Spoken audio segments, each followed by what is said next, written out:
Good afternoon, Rotarians and guests. Welcome to the Rotary Club of Toledo. Today we'll present another great meeting and program with Mayor Kapszukiewicz. But before we get to that, I would ask Mike George to come and deliver reflection, and then Michelle McCaster will lead us in the pledge. Would you please rise?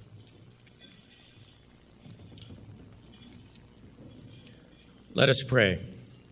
Dear God, as Rotarians, we are called to lead, but leadership takes many forms. Sometimes it is quiet, sometimes it is righteously indignant, and sometimes it puts the needs of others over the needs of self.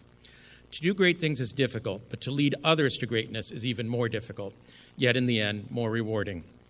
Please guide our leaders here today to forge new paths, to create new opportunities, and humbly ask for your guidance. Let us all remember that we never stand taller than when we kneel to help another along the journey of life. Amen.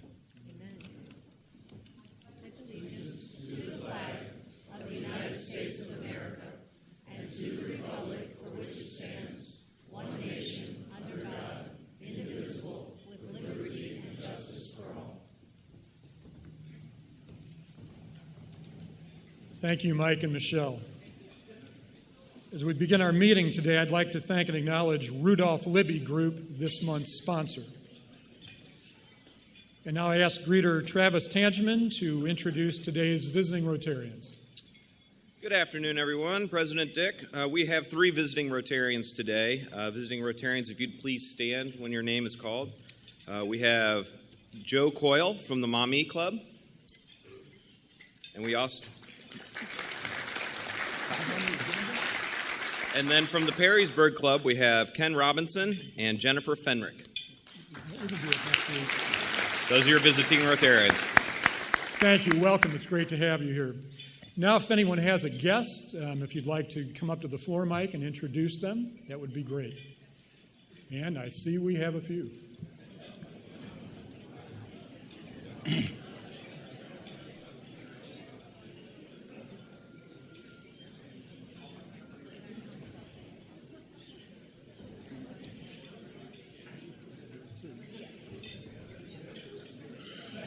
President Dick, my guest today is a colleague, Corey Panning, who also doubles as the mayor of Luckey, Ohio. Welcome. Good morning, Rotarians. Greetings from Maumee Rotary. I'm happy to have as my guest today Megan Coyle Stamos.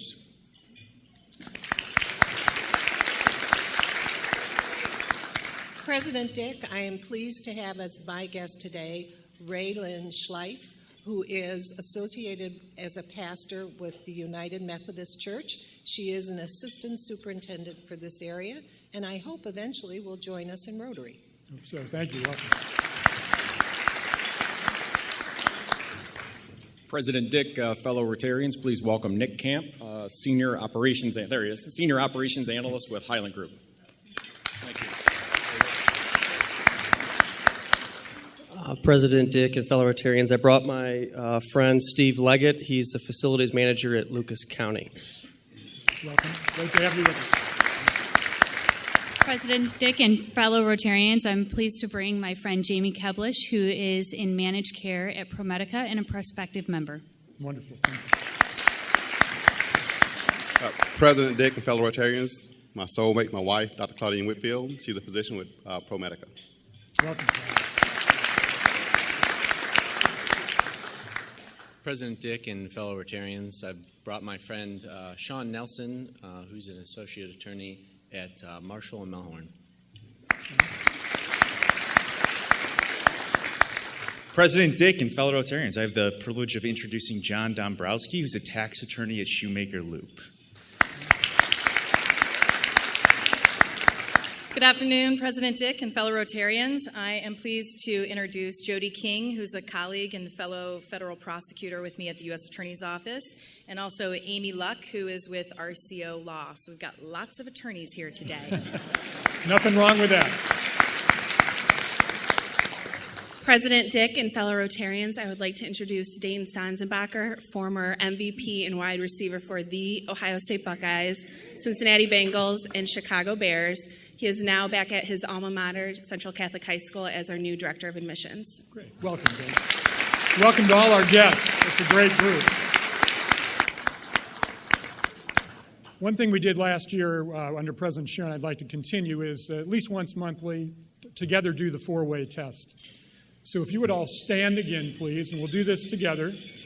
We'll just say it all together. So first, is it the truth? Second, is it fair to all concerned? Third, will it build goodwill and better friendships? And four, will it be beneficial to all concerned? Thank you all very much. Now would be a great time to check into social media, and then I urge you to turn off your cell phones for the remainder of the program and enjoy the gift of Rotary. Not sure if all of you know, but past President Dick Anderson had surgery over the last few days. He's doing very well, and there is a card out on the front desk for everyone to sign on your way out. We can get them all in there and on the back, but we understand he's doing well. We also want to extend our congratulations to Emily Clement and Dan Skilleter, who were married over the weekend. So,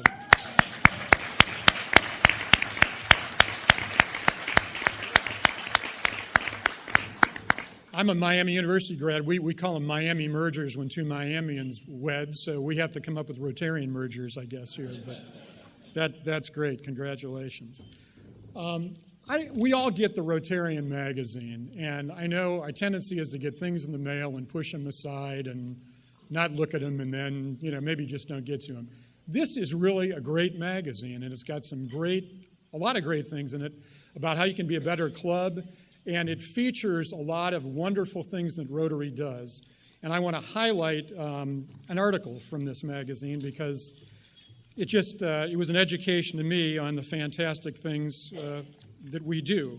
You actually, if you didn't turn off your cell phones, there's actually a link, I think, that's going to be up that is going to be posted to this article.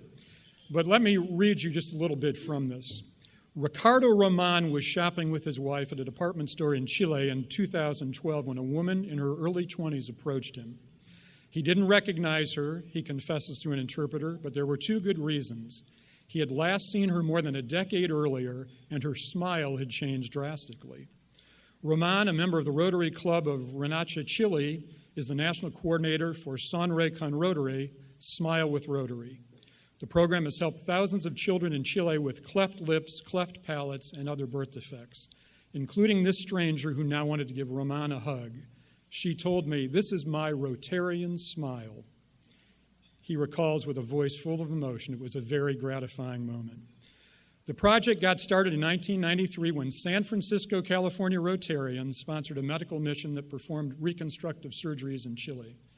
That was the beginning of Rotoplast, a program that evolved into a nonprofit organization that has since sent teams to 26 countries. So from an idea out of one club in San Francisco, there are thousands, tens of thousands, people with Rotarian smiles now. And again, Rotoplast International, check it out online. It's a great, great organization. It's committed to helping children and families worldwide by eliminating the burden of cleft lip and or palate, burn, scarring, and other deformities.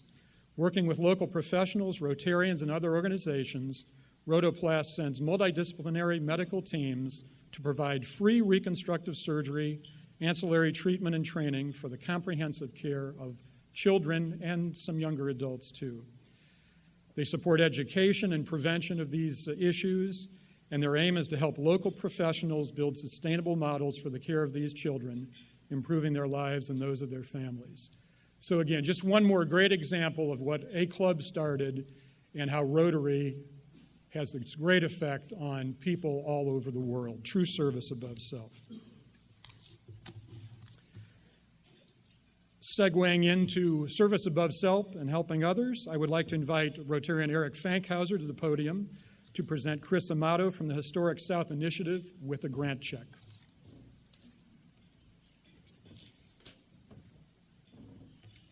Thank you, President Dick. Well, Chris, we really packed the house for the presentation of this check, so appreciate everybody being here. And I see our speaker's not here yet, so I may have to talk real slow.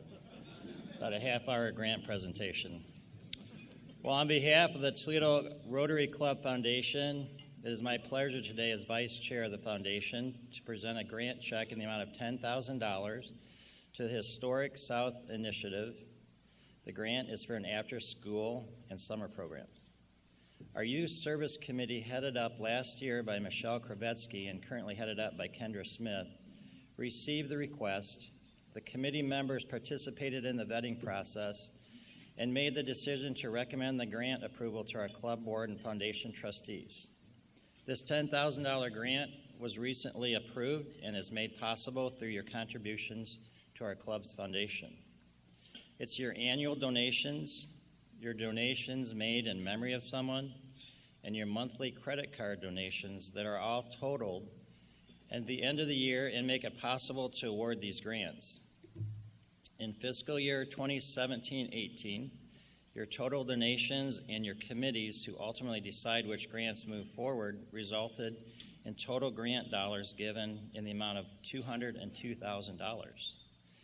You can rest assured the grants your contributions fund go through a meticulous, organized process that starts at the service committees, proceed to our foundation advisory committee, then to the club board, and ultimately to the club foundation. I personally feel confident in the process, and that is why I personally support the annual fund, and I am a legacy member through my will. Hopefully the club won't see that donation for about another 45 years. I'd like to invite Chris Amato, president of the Historic South Initiative, to come to the podium and accept the grant and share a short version of how our foundation's gift of $10,000 has helped their organization. Chris has worked tirelessly over the past few years in this community program. Chris. There you go.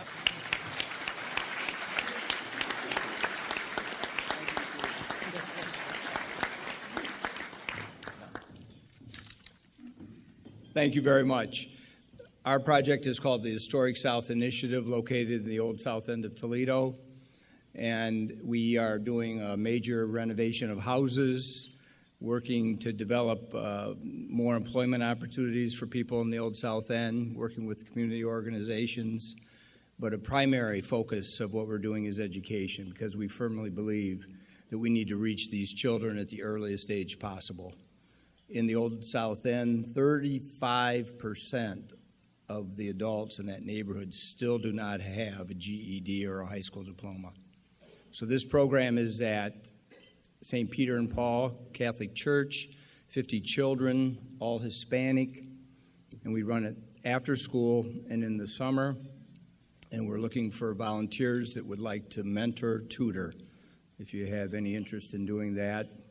And we really appreciate this, because if we don't get these children off to the right start, they'll continue down the path that we don't want them to follow. So thank you very much.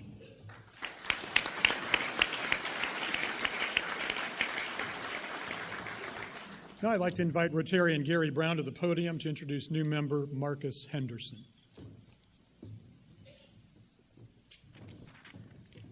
Thanks, everyone, for being here. Marcus said he was used to big crowds, so this is not a problem.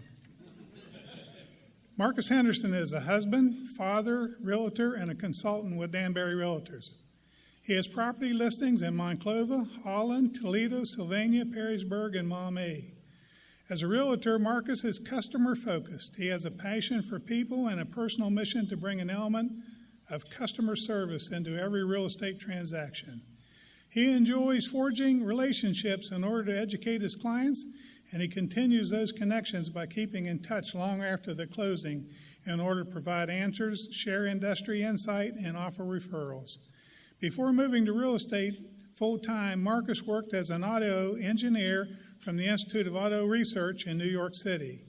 He is a member of Toastmasters Trendsetters, the Toledo Chamber of Commerce, and has been a member of the Real Estate Investors Association since 2009. And of course, he has to add Rotary to that list now. In his spare time, he likes to spend quiet evenings at home with his family, read a good book, play around the golf, or listen to his favorite music. Everybody paying attention now? His pet peeve is dirty dishes in the sink. His wife put him through a special training program on how to wash dishes.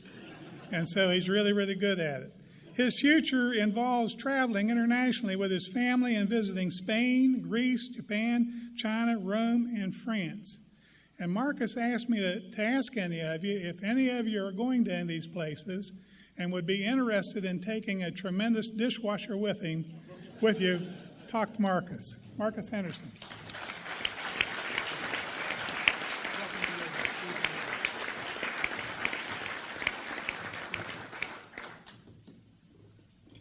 Well, we are very pleased to have the mayor of our great city here today. And to introduce him, I'd like to ask Bob Savage.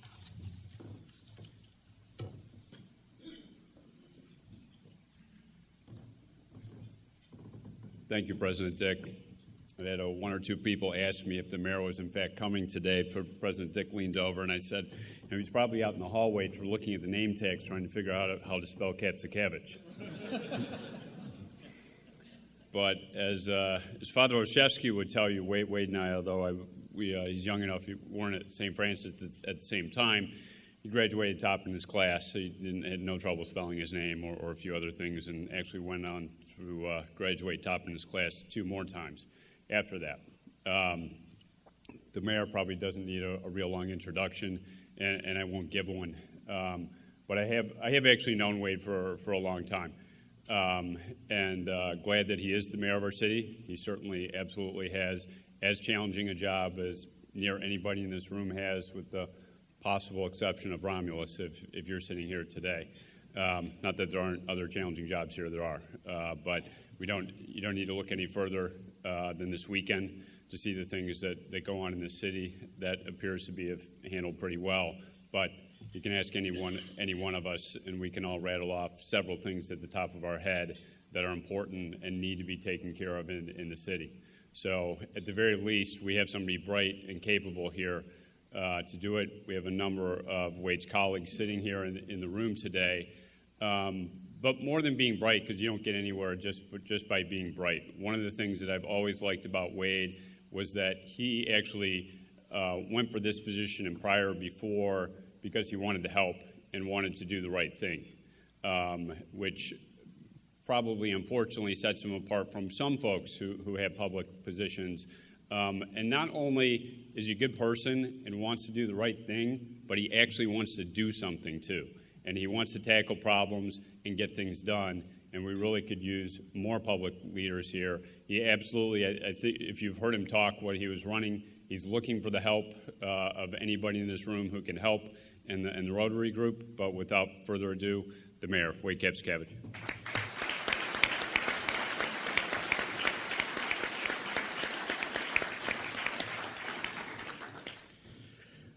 Well, Bob, I certainly appreciate that invitation. It sounds like my mom's notes made their way over to you over the weekend, and you accurately highlighted all the points she would want to be highlighted. So thank you for the invitation to be here. It is a wonderful honor to speak in front of the 9th largest chapter in the world. I think part of the job of being mayor is to talk up our city, to talk ourselves up, to be proud of some of our accomplishments, and I try my best to do that. I talk about how we built the Jeep that won World War II. That's not my quote, that's Dwight Eisenhower's quote. In his memoirs, he said that more than any other machine, the Toledo-made Jeep won World War II. I talk about how it was a Toledo-made Houghton elevator that took Neil Armstrong from the ground up to the top of his Saturn V rocket. And when he got to the top of his Saturn V rocket and then went to the moon and stepped out on the moon 4 days later, it was Owens Corning fibers, Toledo-made fibers, that protected him from the hostility of space. There's no end to the little factoids and fun things that I like to brag on Toledo about, because I think that's part of the job. And I am proud that the 9th largest chapter in the world is here in Toledo. I think to some extent our city punches above its weight, which is it's a good thing For a city our size, we have outsized amenities, outsized advantages that most cities our size don't, and we should be proud of those things. I think a lot of people would be. I'm really not going to fall through the floor, am I? Is that just an observation? I mean, I know I need to lose weight. I get it, but I didn't know that. As long as you can't hear the creaking floor beneath my feet, then I suppose. I think a lot of people would be pleasantly surprised to know that so many cities have sister city relationships. Sometimes they're called twinning relationships. And we have many of them. I'm proud that Toledo, little Toledo, was the first city in North America to ever develop a relationship, a sister city relationship with any other city. We did that in 1931 with our namesake, Toledo, Spain. I'm proud of that, and I think it speaks to how we embrace diversity in this community, and it's part of the job of being mayor. So thank you for giving me another factoid to brag on when I go around and get a chance to talk about Toledo. I want to, in however much time I have here, and I have a clock in front of me, so there's no pressure, but I know when my time will run out. I figured it would be a good time to maybe give just sort of an overview of where things are, maybe a state of the city address in some ways. I've been in office for just a little bit more than a year. I think we just passed the 7-month mark, so it's a good time to pause, catch our breath, and talk about where we are and where we're going. I will linger a little bit on one particular issue, and that's regional water, simply because I saw Wendy Grams and Brian Dicken coming in, and they'll be anxious to hear my thoughts on regional water.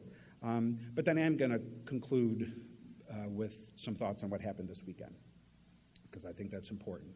In general, things in Toledo are getting better.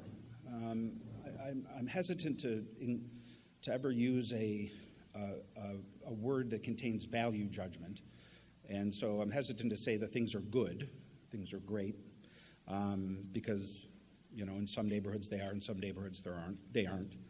But I think it is certainly fair to say that in Toledo, Ohio, things are getting better. I think we are making some real progress.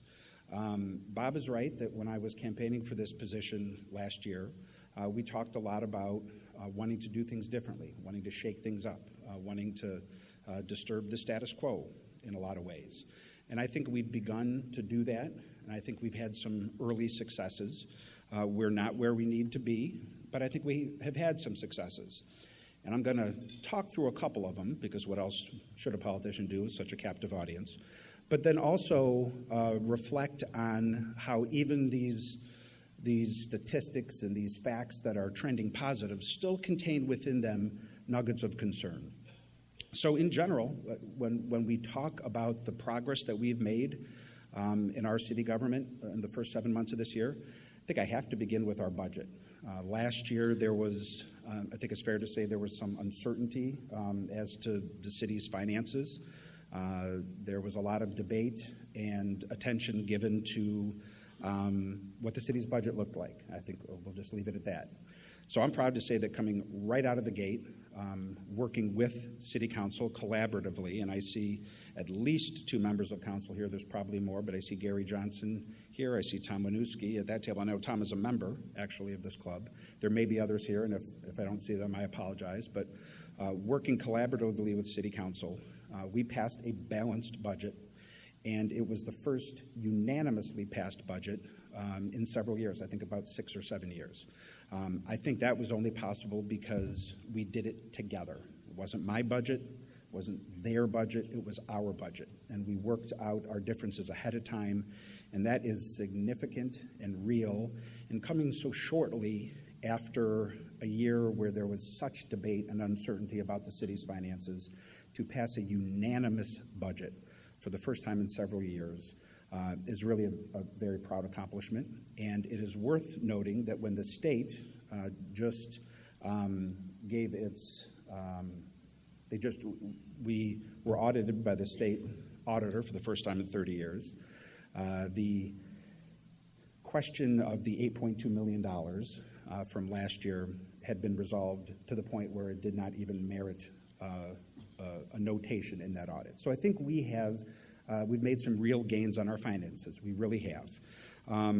We're also, because of some of the budget discipline that we were able to enact because of the leadership of City Council, and especially Tom Winooski. Tom has chaired our budget task force, and the work that we do with City Council in a very real way is done through Tom's leadership. Because of some of the fiscal discipline that we have showed, we've been able to do things this year that recent city councils haven't been able to do. Not because they were bad councils, not because there were bad people at City Hall, but just because they couldn't afford it. So a few short years after the city of Toledo could not afford to hire one singular police officer, this year we're essentially, I mean, the timing is a little funky, but we're essentially bringing on 2 police classes. Essentially, we have started the careers of 80 police officers this year, and this is a couple years after having 0. Now, we're not going to do 80 every year, but that is a real step in the right direction, and it is part of our commitment to grow the size of the police force to where it needs to be. When this year began, we had about 600 officers on our force. I am a bit of a numbers geek, but I can't tell you that I should be the expert on how many officers is required for our city to be safe, but the Department of Justice believes that the number should be somewhere around 2.4 officers per 1,000 citizens. For a city our size, having 600 officers is not enough, because that only maths out, I just invented a verb, by the way, to 2.1 officers per 1,000. If we can bring on 40 officers a year, every year of my term as mayor, even if you budget in the retirements that we expect, we should net gain about 15 per year, getting us to around 660 by the end of my term. And voila, 660 is, depending on where we are with population, whether we grow or stay the same, that will get us to the 2.4 officers per 1,000. So I think we're making real progress. And we're only able to do that because of some of the discipline that we showed in our budget. This 2 years ago, as recently as 2 years ago, the city was not able to apportion any resources for road repair. I'm told that there are a few potholes on the streets of Toledo. By the way, we measure everything. It's part of me being the numbers geek that I just talked about. I don't know if it makes anyone feel better, but we have filled 50,345 potholes so far this year. Those are actually just the potholes on my street. We'll eventually move out to other streets, but so a couple of years after not being able to resurface any roads, this year we were able to set aside about after adjustments, it could be somewhat close to $10 million to resurface about 20 miles of roads this year. With one exception, with 1 year of an exception, that is the most money and the most roads resurfaced any time in the last 20 years in this city. So in the last 20 years, only one time was the level of financial commitment and road resurfacing surpassed by what we did this year. Again, that is an indication of the cooperation, the collaboration, the sense that our budget's getting a little better, but the fact that things are trending the right direction. Unemployment, certainly an imperfect measure of the health of our economy, but one measure is a full percentage point lower than it was this time last year.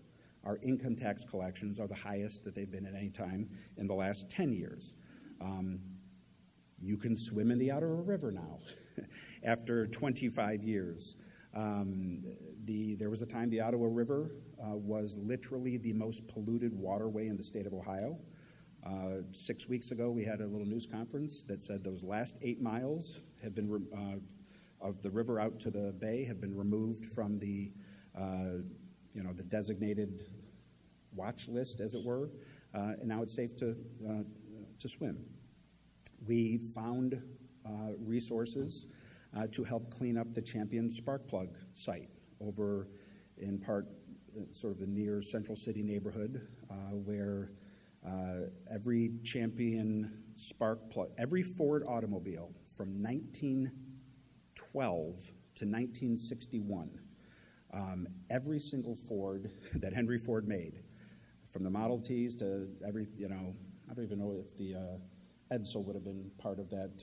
I don't know if the Edsel was around by 1961, but at any rate, every single Ford automobile in this country for 50 years had a spark plug in it made at that site over there on Upton.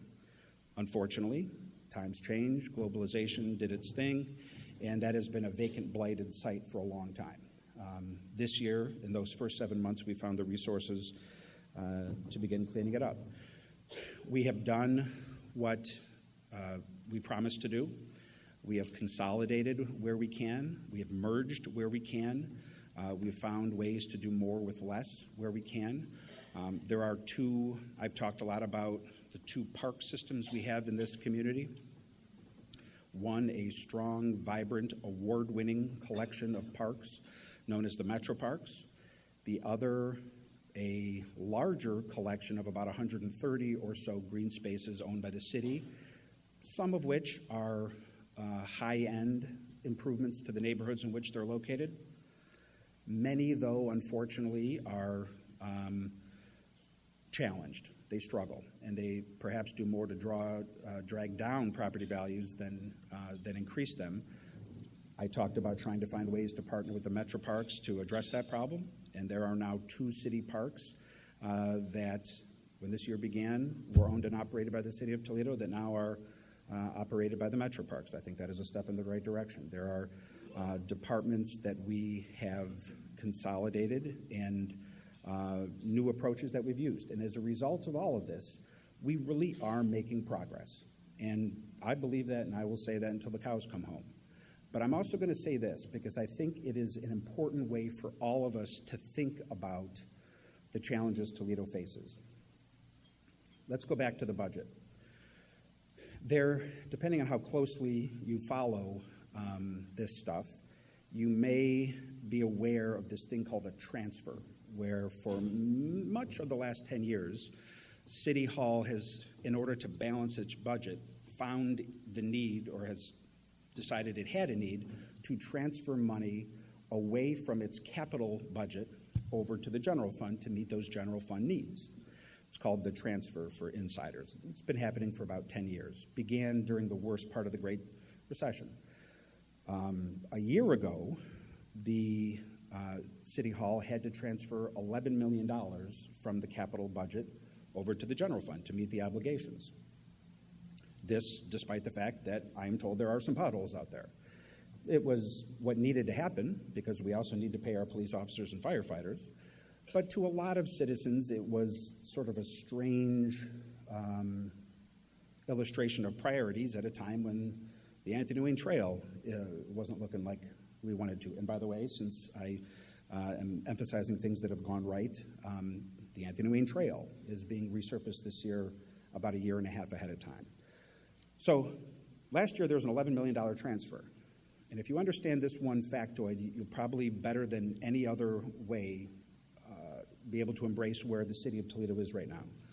This year, to balance our budget, and I already lauded our great efforts and talked about the police officers we're able to hire and the roads we're able to resurface and all those wonderful things we were able to do because of our budget discipline. This year, we only had to transfer $2 million. All right, so what is it? Are we budget hawks? Are we such fantastic mavens of budgeteering that in 1 year we were able to eliminate $9 million of fat?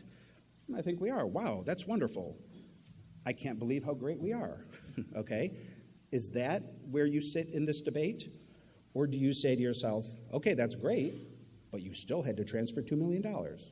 You still had to transfer $2 million away from roads and potholes, even when we have a roads and potholes problem. The answer is, it's both. It's both. Things are getting better.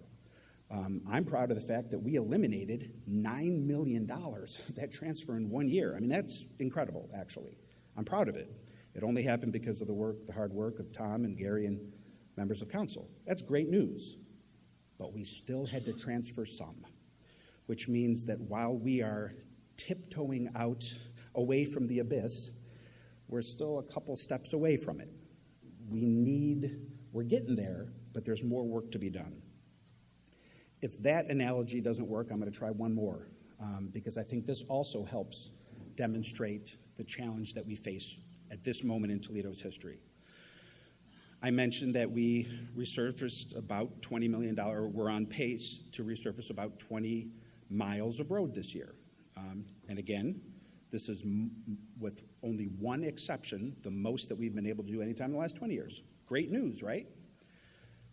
It is also the case that the engineers will tell you that to merely keep our nose at the water line, to keep up with the infrastructure challenges that we have, we need to resurface about 52 miles a year, all right? So are we excited that we did 20 miles this year? Are we excited that we did 20 miles when 2 years ago we did 0? Yes, but we're nowhere near where we need to be to merely keep our nose above water, to say nothing of getting ahead of the problem. Things are getting better in Toledo, but there are still real challenges that we all have to face as a region.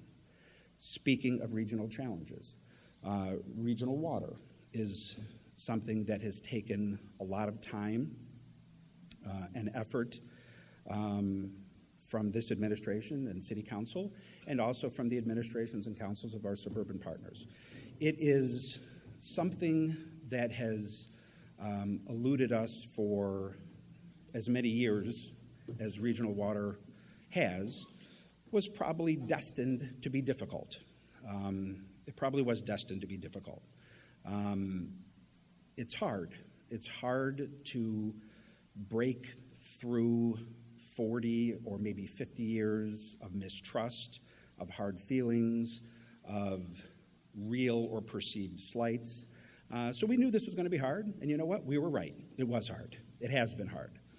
But I am encouraged that we are on a path that is going to work for our region.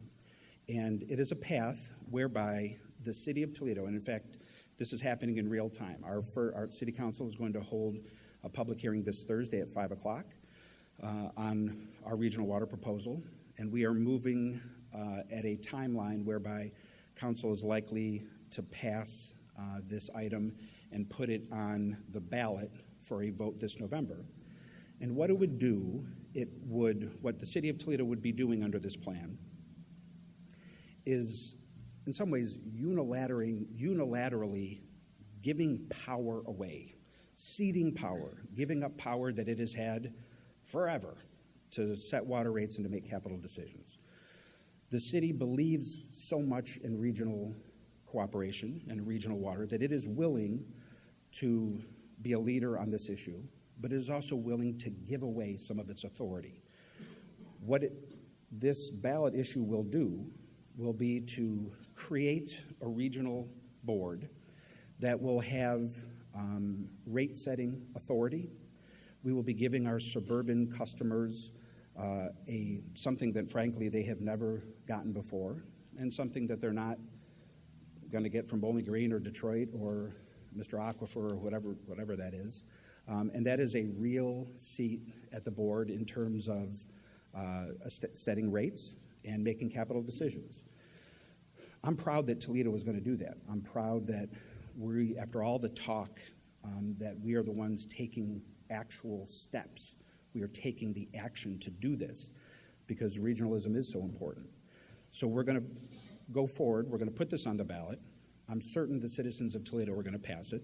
We're going to give up a little bit of power, but in the process, we're going to be keeping a network of suburban partners and communities together because in the end of the day, we know we are going to sink or swim as a region. The water rates that will come out of this process of regional decision-making, regional rate-making, regional capital decision-making, not only will the committee be made up of technical experts, the head of the water plant, the director of the Department of Public Utilities, not politicians, but we're going to move toward a world where, in most cases, rates are going to go down. But over the long term, they will certainly go up. But there are some cities, Monroe County, for instance, I believe Sylvania, where the immediate impact will be a real reduction in their rates. Maume's in a slightly different position, to be honest. Maumee has a pretty good contract from the city of Toledo. They're under contract for maybe 7 or 8 more years. They have a little more time to sort of review their options, and that's okay. They should do that. But long-term, consistent rates that are reliable, affordable, in many cases will reduce water rates to our suburban partners. In the case of Toledo, we'll continue to make sure that our rates are affordable to our constituents. All in an environment where we are saving the region literally $250 million, I think is a good plan. Now, I know politicians are prone to hyperbole. I get it. So you're probably wondering, $250 million? How are you doing that? How are you going to save $250 million? So let me talk it through. You may remember several months ago there was a debate over what the value of the water plant was or is. There are those, named Cardi, who felt that the water plant is worth about $1 billion. I don't know that it was ever worth $1 billion, but there are some who believe that. Others, at the other end of the spectrum, felt it was worth $100 million or $200 million. Actually, we don't know what it is worth. To go forward in a process where that plant was either going to be owned or leased by a separate entity would have required a very messy and bloody fight over what the value was. But just as a thought experiment, let's assume it's at the lower end. Let's say it was $250 million. Okay.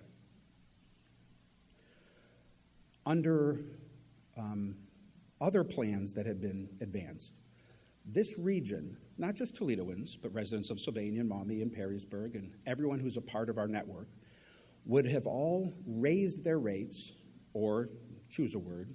Is that increasing taxes? Is that adding fees? Whatever it is. Some argue a tax is a fee is a rate. We essentially would have all been taxing ourselves literally $250 million to lease or purchase something we already own. Why would we do that?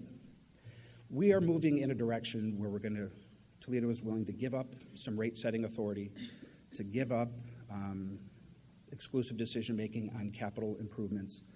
We're going to make sure rates are affordable, reliable, in the case of a lot of suburbs, lower than they are right now, and, oh, by the way, save ourselves $250 million. Is that the perfect plan? I don't know. Probably not. But to some extent, politics is the art of the possible, and I think this is possible, but it's also a pretty good plan. Any plan that keeps our network together and saves you, and you $250 million of unnecessary taxes, call me crazy, I think that's an okay plan. So we're moving forward on that as well.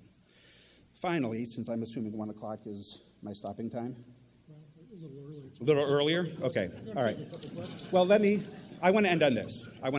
Then. Everything I said about the city of Toledo is true. I'm bullish on the city. I'm optimistic on the city's direction. I really am. I'm really proud of some of the things we've done in these first 7 months. It is also true that we had an event on Friday that was a tragic event. Anytime anytime someone loses his life, it is a tragedy.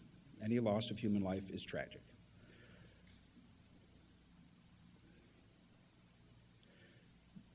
There is a lot of pain in a lot of parts of our community. And I do believe that a number of people deserve kudos for the role they played Friday night in taking a tragedy and preventing it from becoming a catastrophe. And I think we cannot divorce ourselves from the political and social environment that we live in. We've all seen videos from places like Ferguson and elsewhere. And as soon as I heard what happened, I called the head of the NAACP. I called several different faith leaders. I called members of city council. And I called them not knowing what the facts were, actually. This was happening quickly. And the early rumors were a series of awful things. The individual was only 16 years old. He didn't have a gun. The police mistook the gun for a cell phone, mistook a cell phone for a gun. He was on his knees, holding his hands above his head, attempting to surrender. He was running away and was shot 7 times in the back. There were some awful things being said on social media, and we had a very tense situation in that neighborhood. I believe it is to the credit of our police department and our chief, those community and faith leaders, that we very quickly came together. We had a closed-door briefing about it. I had the police chief brief those leaders at 9:30. We watched the video together, and then we had a news conference about it.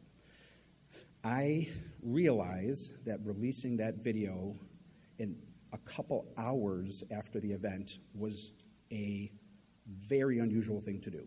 In other cases in this country, those sorts of videos aren't released for days, weeks. In the case of what happened up in Minnesota, literally months later. We did it in a matter of a couple of hours. I do believe that releasing that video was one of the key steps in making sure that we didn't have something truly chaotic and awful happen in this city. Because the video was able to put to rest some of those rumors. The individual, in fact, was 25. The individual did have a gun. The individual was not on his knees attempting to surrender. All of the outreach that we did, all of the conversation with the community itself would not have been enough had the video revealed some of those terrible things. We still could have faced a really ugly situation had any one of those false rumors been true. So at the end of the day, the officers themselves deserve our thanks and praise for conducting themselves in a way where the transparent release of facts helped us calm the situation as well. So they also deserve thanks. But if I am going to end, I want to end this way by saying I'm glad we didn't have something worse on our hands. I'm thankful to our police. I'm thankful to City Council, to the community leaders, faith leaders, etc. And while I am not a forensics expert, while I'm not an expert on policing, while there will still be an investigation and review and probably a grand jury, that almost certainly happens in a case like this, the early reflections are that the officers they followed procedures. That's my initial sense talking to people I trust.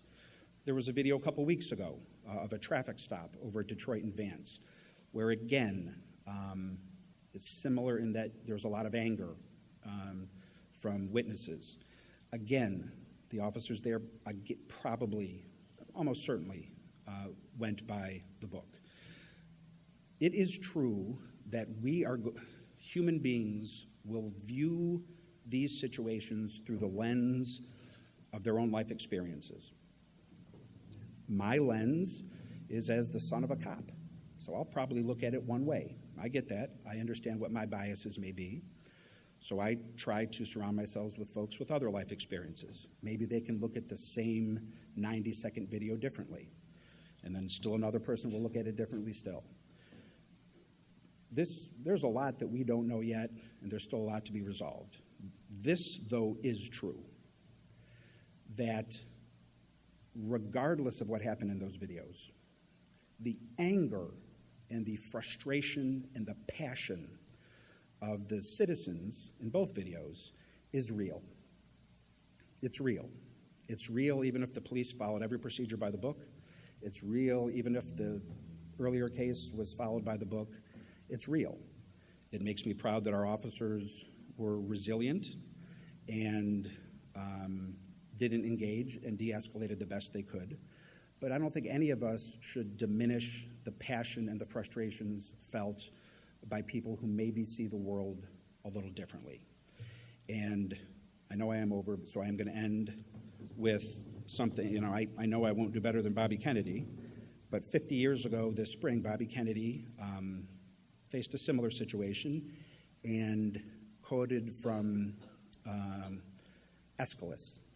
And Aeschylus wrote that even in our sleep, pain which cannot forget falls drop by drop upon the heart, until in our despair against our will, we find wisdom through the awful grace of God. There are people in our community who have pain dropping upon their heart, drop by drop.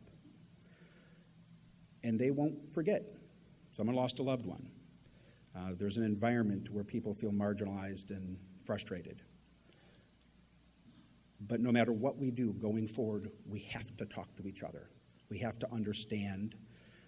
We have to hope that through love and brotherhood and conversation that we can achieve that wisdom that will be needed to bring peace to their lives and to our city. And as Aeschylus wrote 3,000 years ago, our goal is to tame the savageness of man and make gentle the life of this world. I think that should be our challenge in Toledo and in our community in general. So thank you very much. Thank you. I'm going to take a question or two.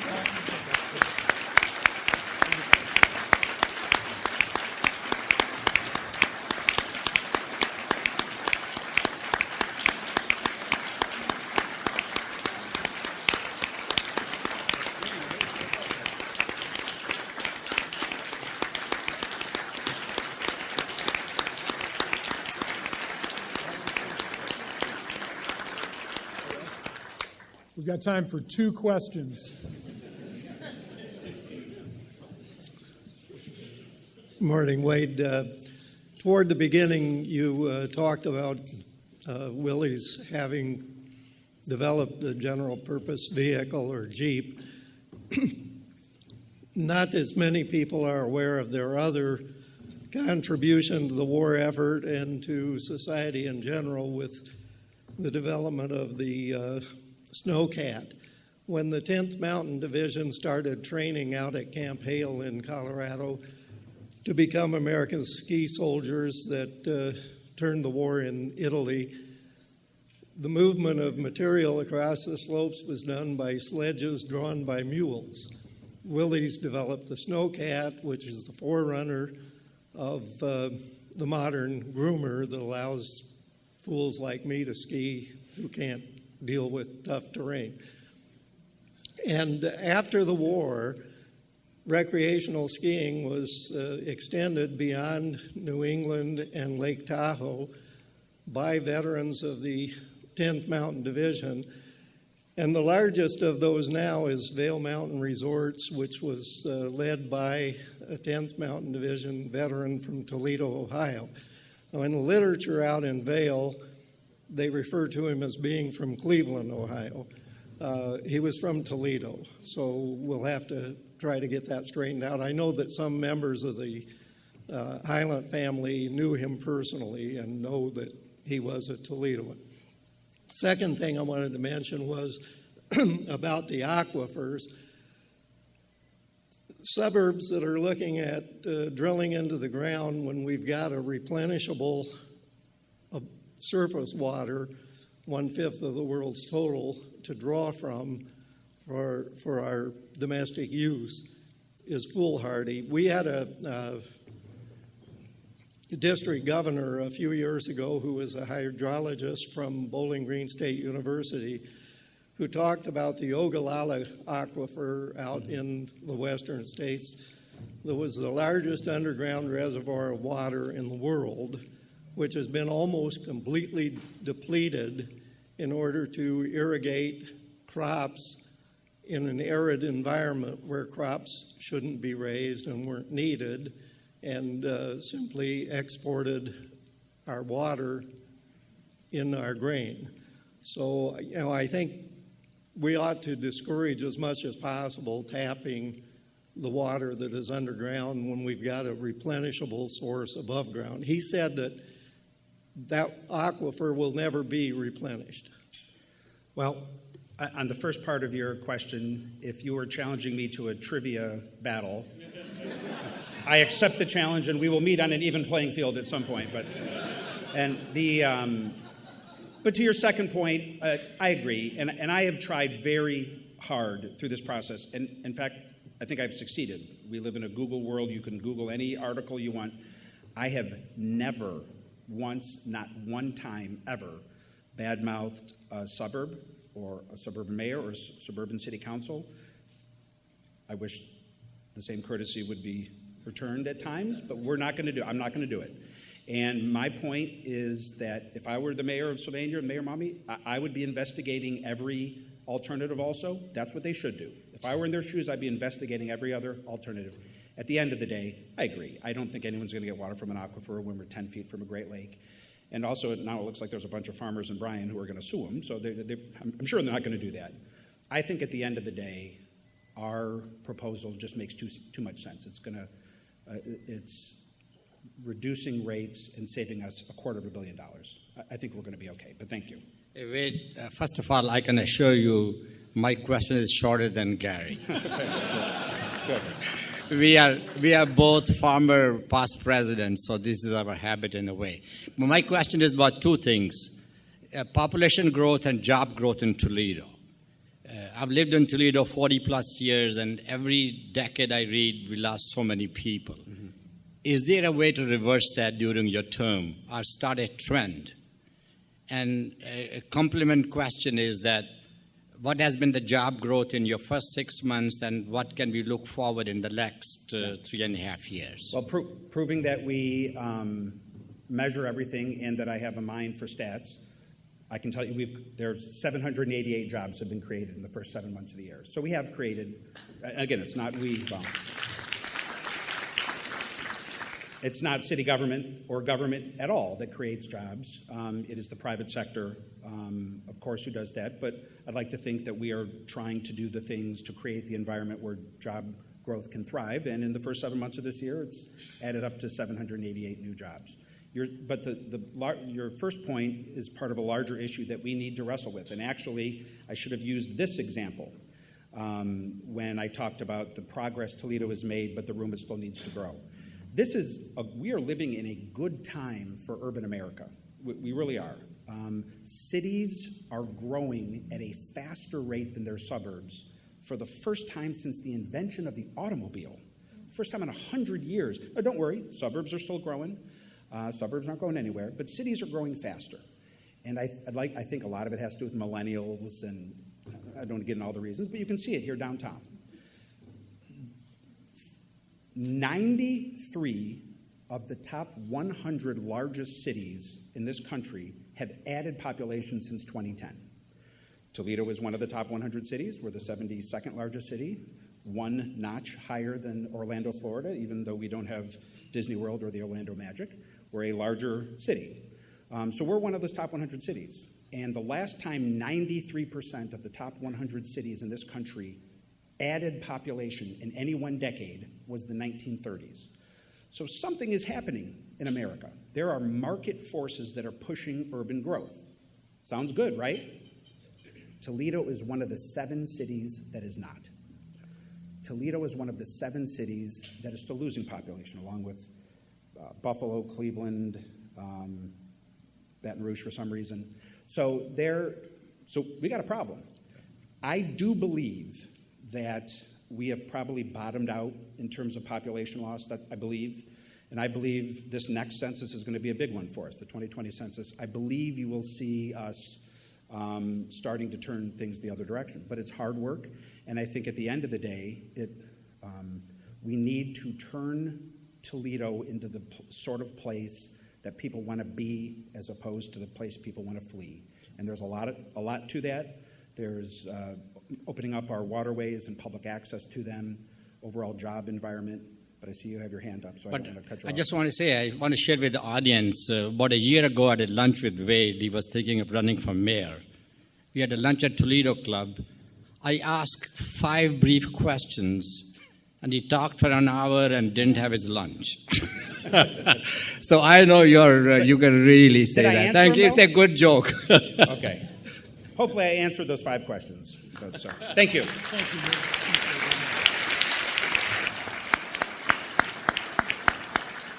Thank you, Mayor, for that great presentation. To show our appreciation, the Toledo Rotary Foundation is going to make a donation in your name to the International Polio Plus Fund, and we thank you. And I also want to present you with this book, Historic Tales of Toledo, which was edited by one of our esteemed members, Clint Mock. So thank you again for being here. It was really wonderful. Please join us next week when our speaker will be glass artisan Baker O'Brien.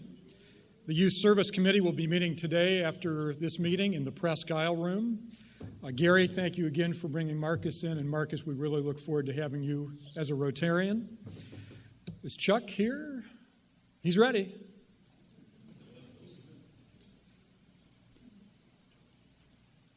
Even briefer than the last two people that stepped up with the microphone. About 2 weeks ago, I was at a reception given for the crew of the USS Toledo. I was in the men's room, that's where the story takes place, and I was actually at the mirror styling my hair.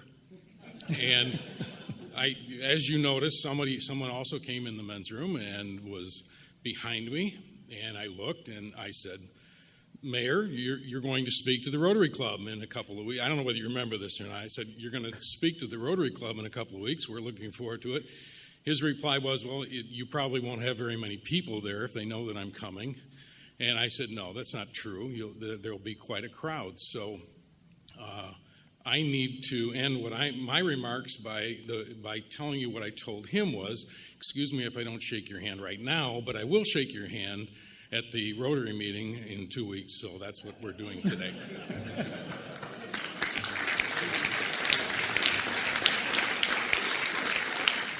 That concludes today's meeting. Remember to be servants out there and be the inspiration. Thank you.